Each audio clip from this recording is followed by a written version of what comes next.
मोहन भाई जी, माँ ने बेटी को बहुत समझाया, लेकिन उसने इतने धीरे से कहा कि मैं जाऊं तो।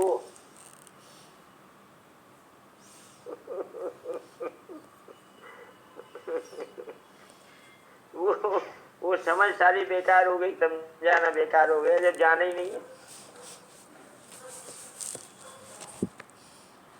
आचार्य जी राम राम जी।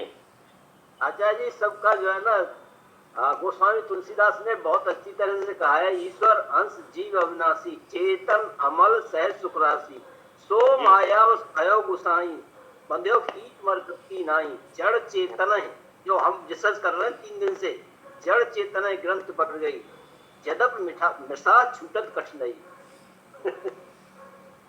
वास्तविकता ये है। बहुत बढ़िया बात।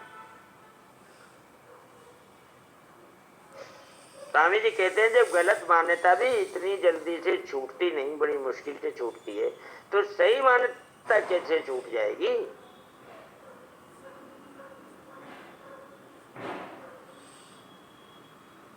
नहीं छूटेगी। एक बार से मान्यता करो तो गलत मान्यता हमेशा के लिए गायब, फिर कभी आ नहीं सकती, वापसी नहीं है उसकी। एक बार शेर के बच्चे को पता लगा कि मैं तो शेर का बच्चा हूं, भेड़ियों का नहीं, तो फिर दोबारा भेड़ियों में थोड़ी मिल जाएगा जाके। यद ज्ञात्वा न पुनर्मोह एवं याचसी पांडव, ये न भूतान शेषेण लक्ष्य सात पंडित हो गई।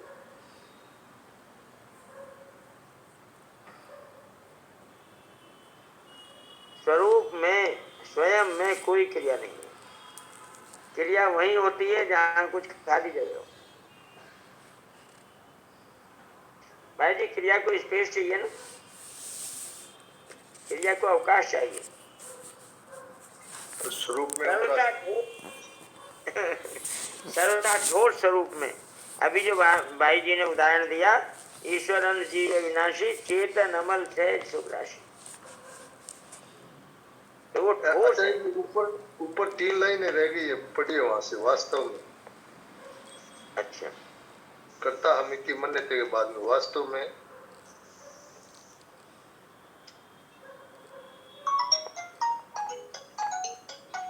वास्तव में तादात्म्य होता नहीं, प्रत्युत तादात्म्य माना जाता है।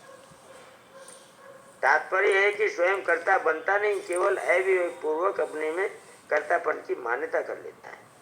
मन्यते, अपने को कर्ता मानते ही उस पर शास्त्रीय विधि निषेध लागू हो जाता है और उसको कर्मफल का भोक्ता बनना पड़ता है।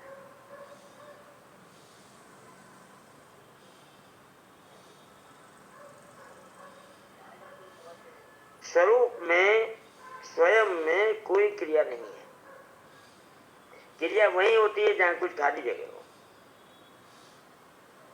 सर्वथा ठोस स्वरूप में क्रिया कैसे हो सकती है?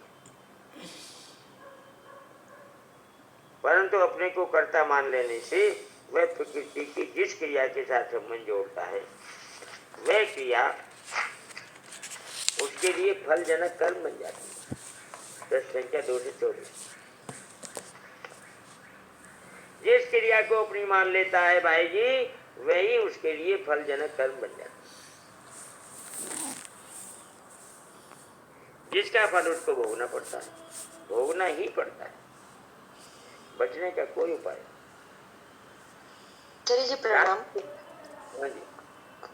आचार्य जी, जैसे अभी हमने सुना कि हमारा कोई उससे, जैसे आपने बोला कि क्रिया से अटैच होंगे तो फिर हमको भोगना पड़ेगा, कर्म बंधन लागू हो जाएंगे, तो फिर इसी क्षण से रहना तो ही, सब अपना कर्तव्य कर्म भी करना है, फिर इसको अपना न तुरंत न मानने के लिए क्या करना? अपना नहीं मानना, बस और करना क्या है? अच्छा, अपना नहीं मानना। अपना है नहीं, अपना है ही नहीं बहन जी। अपना जबरदस्ती मान रखा है बेईमानी से। बेईमानी छोड़ दो, ईमानदारी अपना दो। आचार्य जी, भावना से अंदर से मानेंगे ना, कर्तव्य हाथ से तो करेंगे ही सब। भगवान ने हमको अपना अंश बताया है, तो हम अपने स्वरूप से, स्वयं से मानेंगे तब पीछा छूटेगा इस पर। मन बुद्धि से मानने से पीछा नहीं छूटेगा। जी आचार्य जी, आप ये बार बार बोल रहे हैं तो ये बहुत ही महत्व की बात लग रही है। जी आचार्य प्रणाम। कारण कि जो कर्ता होता है वही भोक्ता होता है।